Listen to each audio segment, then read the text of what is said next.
Je cède la parole à... Oui, d'accord. Vous choisissez le lieu de... Tout à fait, restez là. Mais appuyez sur le bouton rouge. Voilà.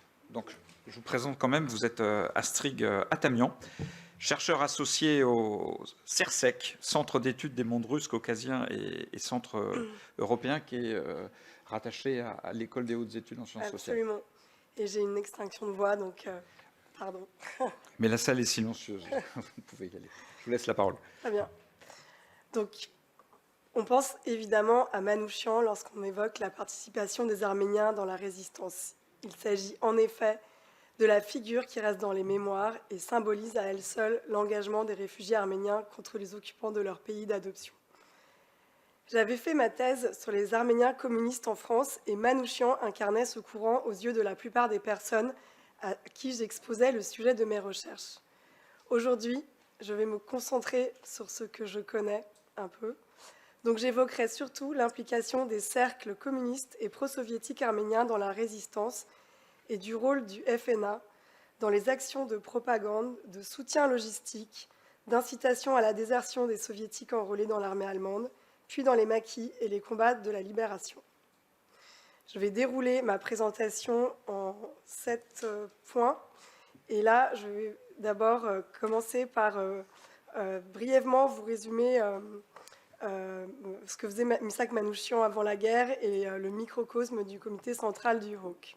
Donc Manouchian adhère au PCF en 1934. Il rejoint alors la sous-section arménienne de la section centrale de la MOI, qui fonctionne depuis une dizaine d'années, qui est alors dirigée par David Davidian. Ce dernier l'incite à intégrer la branche française du ROC, le comité d'aide à l'Arménie, créé à Yerevan au lendemain de la bolchevisation dans le but de faire adhérer la diaspora à la cause du nouveau régime.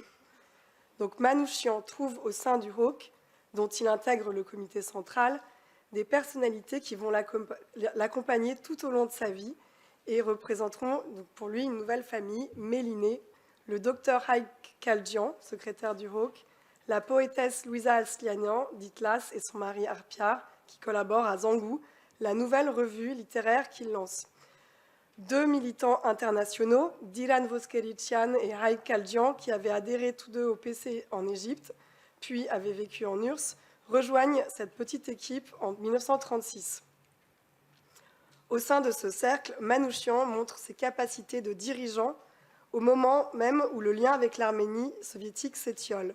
Le ROC est liquidé dans les purges en Arménie et ses membres en France fondent une structure de remplacement, l'Union populaire franco-arménienne. En réalité, cette rupture subie des relations avec l'URSS offre une soupape de liberté à ces militants qui peuvent s'investir plus franchement au sein de la sous-section arménienne du PCF. Donc, cette petite équipe est frappée par la répression anticommuniste dès le lendemain du pacte et de la déclaration de la guerre. Donc, les responsabilités que ces militants occupent en font une cible désignée dès la signature du pacte et le début de la guerre. Les locaux de l'Union populaire franco-arménienne sont mis à sac par des inspecteurs le 27 septembre 1939 et ensuite tout s'enchaîne. Dilan Voskerician est interné à Roland-Garros le 29 septembre. Le docteur Kaldjian est tiré de son lit par 2 inspecteurs le 7 octobre et il sera conduit aussi à Roland-Garros. Manouchian est arrêté le même jour, est envoyé à la santé, tandis que ses 2 camarades, eux, Kaldjian et Voskerician, sont transférés au Vernet. Misak reste sous les verrous plusieurs mois avant d'obtenir de rejoindre son régiment. C'est donc en l'absence de ces 3 cadres que s'organisent les premières actions illégales. Pour l'heure, il ne s'agit pas encore de résistance. Méliné Manouchian et Louisa Aslianian vont être des pièces essentielles de ce dispositif, détruisant des documents compromettants, faisant acheminer des colis aux internés. 3. Les premiers triangles se mettent en place en l'absence de Manouchian. À la fin de l'été 40, dans une France vaincue, le PCF clandestin reprend contact avec sa MOI pour la réorganiser en groupe de 3. En octobre 40, les premiers triangles arméniens s'organisent à Paris sous la supervision de Jacques Kaminski. On y trouve Garabet Touloumdian, Abraham Assadourian, Adom Babikian et Miran Mavian. Ce dernier, syndiqué à la CGTU, Cuir et Peau depuis 1924, était au PCF depuis 1932. David Davidian, l'ancien secrétaire de la sous-section, trop exposé, est envoyé à Marseille fin 40 pour y former des groupes de 3. En février 41, Avedis Varadian lui présente Stéphane Agadjanian, qui recrute 2 anciens interbrigadistes, membres de la sous-section arménienne à Marseille, Ayazad Elvadjian et Garabed Demirjian. Pour David Davidian, le cloisonnement a ses vertus. Je cite, « L'avantage en cas d'arrestation, c'est que tu souffriras plutôt que de dénoncer un compatriote, voire même un cousin ou un beau-frère. » À Paris, comme à Marseille, ce sont avant tout les activités relevant de la propagande qui occupent les responsables cités. En zone occupée comme en zone libre, les anciens militants de l'Union populaire franco-arménienne constituent le vivier dans lequel les triangles arméniens de la Moye vont puiser pour réaliser ces opérations de propagande. Dans un premier temps, ils diffusent la littérature clandestine fournie par le PCF dans les quartiers où la présence arménienne est forte. Ils font ensuite leur début de rédacteurs et d'imprimeurs clandestins. Stéphane Agadjanian et Avedis Varadian, cités plus haut, utilisent d'abord un appareil pour enfants avant de trouver une machine à pâte. Pour le 1er mai 1941, ils sortent 300 papillons en arménien que les triangles, sous leur supervision, vont coller dans le centre de Marseille, à Beaumont dans le 12e et à Sainte-Marguerite. À Paris, c'est Garabed Touloumdjian et Abraham Assadourian qui produisent en grande partie la littérature clandestine destinée aux Arméniens. Le premier a son atelier de tailleur au 161 rue du Temple, le second habite rue Pia dans le 20e, tout comme l'appartement des Aslanian, situé au 8 rue d'Aix dans le 10e, et l'atelier de Agop Karagulian, l'ancien trésorier de l'Union populaire franco-arménienne, Porte des Lilas. Ces lieux sont aussi des centres d'approvisionnement en documents, mais peuvent également servir de dépôt. Ainsi, Agop Vézirian, qui avait été chargé de fabriquer des tracts en allemand avec un autre communiste arménien d'Anières, s'y rend régulièrement, à la fois pour déposer sa production et se fournir en tracts en arménien, qu'il distribue ensuite avec son camarade Norail Bozardjian. Le réseau arménien qui se met ainsi en place avec la production et la diffusion de la littérature clandestine implique dès 1941 une petite centaine de personnes. Parmi ces militants, ces premiers militants à consentir au travail clandestin, une minorité passera à la lutte armée.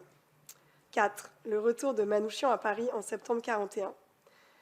Incarcéré à la santé, affecté à un régiment dans le Morbihan, puis dans une usine à 200 km de Paris et enfin interné à Compiègne, Manouchian avait passé presque 2 ans loin de sa base. Quand il est enfin libre de rejoindre les triangles arméniens, il n'est plus le dirigeant communiste arménien qu'il avait été avant-guerre et doit convaincre ceux qui avaient commencé à œuvrer comme propagandistes clandestins de l'accepter dans leur rang. Miran Mavian le rencontre et donne son aval. On lui confie le recrutement parmi les Arméniens. Ces derniers ne sont pas encore sollicités pour prendre les armes. Ils poursuivent durant toute l'année 1942 leurs actions de sensibilisation et se consacrent à la logistique, trouver du matériel pour fabriquer des grenades, des bombes artisanales, des barres de fer pour les déraillements, des boulons, des clés, etc. À Marseille, dès janvier 1942, Stéphane Agadjanian et Avedis Varadian récupèrent des armes et des munitions en mauvais état et doivent les graisser, les réparer, mettre de côté la poudre des balles inutilisables. Projectionniste, Stéphane Agadjanian cache ensuite les armes dans les boîtes des bobines de films de la salle Petit Palace où il travaille. Les Arméniens sont également placés dans des usines dont la production est destinée à l'armée allemande pour y faire du sabotage ou recueillir des précieuses informations. Henri Karayan, un Arménien de Dessine qui, à l'âge de 19 ans, s'était retrouvé au Vernet avec son père, avait été formé au sabotage par un ami du PC allemand, avec qui il était parti travailler en Allemagne en 1941. À Paris, au printemps suivant, il est chargé par Manouchian de se faire embaucher à l'usine d'armement de Satory dans les Yvelines afin d'y récupérer des armes, de faire du sabotage. Sur place, il rencontre des compatriotes affectés à la même tâche. 5. Le basculement dans la lutte armée, fin 1942, début 1943, à Paris. En décembre 1942, la résistance arménienne bascule, Manouchian, devenu au cours de l'année le responsable politique des Arméniens de la Moye pour la zone occupée, s'entend demander de passer à la lutte armée. À sa suite, d'autres Arméniens qui agissent au sein de la Moye intègrent les FTP Moye, formation militaire créée au printemps 1942, dont ils avaient jusqu'alors été écartés. Manouchian sélectionne 6 Arméniens qui vont combattre dans les FTP Moye. On connaît souvent leurs noms. Henri Karayan, Arsène Chakarian, Dylan Voskelichian, Raik Tobirian, Alexandre Constantinian et Arpen Tavitian, un ancien trotskiste soviétique. Donc sa sélection est plutôt hétéroclite, ou du moins étonnante et pas tout à fait conforme à l'idéal partisan. La première action qui les implique se déroule en mars 1943. date qui coïncide avec la réactivation du FNA, créé 2 ans plus tôt, en même temps que les autres fronts nationaux lancés à l'appel du Comintern. En exploitant le thème de la survie du peuple arménien et de l'Arménie soviétique, ce Front national arménien ambitionne de réunir largement la communauté arménienne. Le FNA va servir de base arrière aux combattants et aux militants arméniens de la MOI. Le soutien apporté au FTP MOI arménien se matérialise par la mise à disposition d'hébergements, de planques, la fourniture de vêtements, de nourriture, de faux papiers, la collecte de fonds, le transport d'armes. À Marseille, les réseaux arméniens dirigés par David Davidian, Antranik Bagdasaryan, Agop Keossian, Van Avakian, Arutsun Mardigian et Sarkis Azarian s'investissent dans le support matériel aux équipes FTP MOI, alors essentiellement constituées de combattants italiens, encadrés par d'anciens interbrigadistes. Des collectes d'argent et de tickets de rationnement sont organisées. Et à Marseille, un cabanon du quartier de la Villette, appartenant à un Arménien du FNA, sert aussi de dépôt d'armes et d'explosifs et d'atelier de fabrication de bombes artisanales à partir de bâtons de dynamite détournés par des mineurs arméniens et espagnols de Gardanne. Les responsables du FNA se rendent régulièrement sur place, à la fois pour ravitailler les artificiers et acheminer leur production au FTP MOI. Donc, à la suite de sa première action, en mars 1943, Manouchian se voit confier la direction des 4 détachements des FTP MOI de Paris. Et ensuite, il devient commissaire politique en 1943 et en août, il remplace Boris Olban. 6. Faire déserter les soldats soviétiques. Il semble que les Arméniens des FTP MOI aient surtout œuvré dans le travail allemand appliqué aux prisonniers soviétiques enrôlés de force par les Allemands. Le TA arménien va consister à établir un contact avec eux dans le but de les faire déserter et rejoindre la résistance. Diran Voskelichian est le principal artisan du TA arménien. La liaison avec les légionnaires arméniens est d'autant plus centrale qu'elle fait l'objet de l'unique rencontre pendant la guerre en août 1943 entre les 2 responsables des Arméniens de la MOI, David Davidian pour la zone sud et Misak Manouchian pour la zone nord. Lancé en avril 1943 par le FNA, comme organe arménien de lutte contre l'occupation, Jorovult, qui veut dire peuple, consacre son 4e numéro à ce sujet en octobre 1943. D'autres feuilles seront ainsi lancées dans la clandestinité, dont Azadutsun, Liberté, l'organe de la sous-section arménienne du PCF. Pour mieux mobiliser la communauté arménienne, les messages délivrés dans cette presse et sur les tracts sont hostiles aux Allemands, mais aussi aux Turcs. Les Arméniens de la MOI nourrissent leurs tracts clandestins de références croisées à la barbarie turque et nazie et assimilent ainsi la figure de l'Allemand à celle du Turc. Les légionnaires arméniens sont essentiellement stationnés en zone sud, où la diaspora est fortement implantée. Les rencontres peuvent se faire fortuitement avec les familles arméniennes intégrées au réseau de résistance. Et à Paris, les principaux acteurs du TA sont Kenal et Misha Aznavourian, donc les parents du chanteur. Amis intimes du couple Manouchian depuis 1936, ils se sont vus confier la mission d'héberger et de nourrir ces légionnaires soviétiques, de leur fournir des faux papiers, puis de les habiller et de faire disparaître les uniformes allemands. 7. De la traque au maquis. Avec le démantèlement des FTP MOI parisiens et l'arrestation parmi les Arméniens qui en font partie, donc de Misak Manouchian, le chef du groupe, le 16 novembre 1943, et d'Arpen Tavitian, le 20 novembre, le réseau arménien, jusque-là non mis à jour, est traqué. Cela renforce le rôle de la base arrière arménienne à qui il revient de cacher ceux qui ont échappé au coup de filet. Cette base arrière n'est d'ailleurs pas épargnée par les arrestations et la déportation. Méliné Manouchian, Henri Karayan, Arsène Chakarian, Alexandre Constantinan, Dylan Voskelichian et Haïk Tebirian passent de famille en famille et échappent ainsi à la police. Tandis que Méliné est planqué chez les Aznavourian, les combattants cités réussissent à quitter Paris, où ils rejoignent les maquis. Ils rentreront tous, sauf Haïk Tebirian qui tombe. Alexandre Constantinan organise en juillet 1944 le maquis de Loris, une unité de combattants composée d'Arméniens de la région et de déserteurs soviétiques. En mars 1944, le principal organisateur du TA arménien, Dylan Voskelichian, est envoyé à Lyon, qui se trouve être le centre par lequel transitent les légionnaires soviétiques, pas uniquement arméniens. Il met en place une petite équipe composée d'Arméniens, mais également de Russes, pour prendre contact avec eux, les persuader de passer au maquis. En mai, il est envoyé poursuivre ce travail dans le Gard, puis en Lozère, où des légionnaires stationnés à Mende doivent être menés au maquis du Collet de Dèze, au cœur des Cévennes. Fin juillet, on comptabilise déjà 416 déserteurs soviétiques dans le Var, où jusqu'à la fin de l'occupation italienne, l'activité du FNA avait été relativement calme. Un comité de 8 Arméniens fait déserter 42 légionnaires arméniens.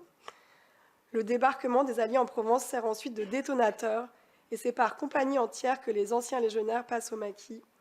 Et c'est ainsi qu'affectés par les Allemands à la défense du littoral provençal, ils prennent part contre eux au combat de la libération dans le sud-est de la France, dans le Gard, à Nîmes, à l'est pour les légionnaires de Mende, à la Calmette, Barjol, Saint-Tropez, à Toulon, ainsi que dans les Bouches-du-Rhône. De retour à Lyon, vers le 5 août 1944, Voskeritchan organise avec une cinquantaine de combattants arméniens qu'il recrute le détachement Manouchian, qui sera intégré au FTP Moy Carmagnole pendant les combats de la libération de Lyon et de Villeurbanne.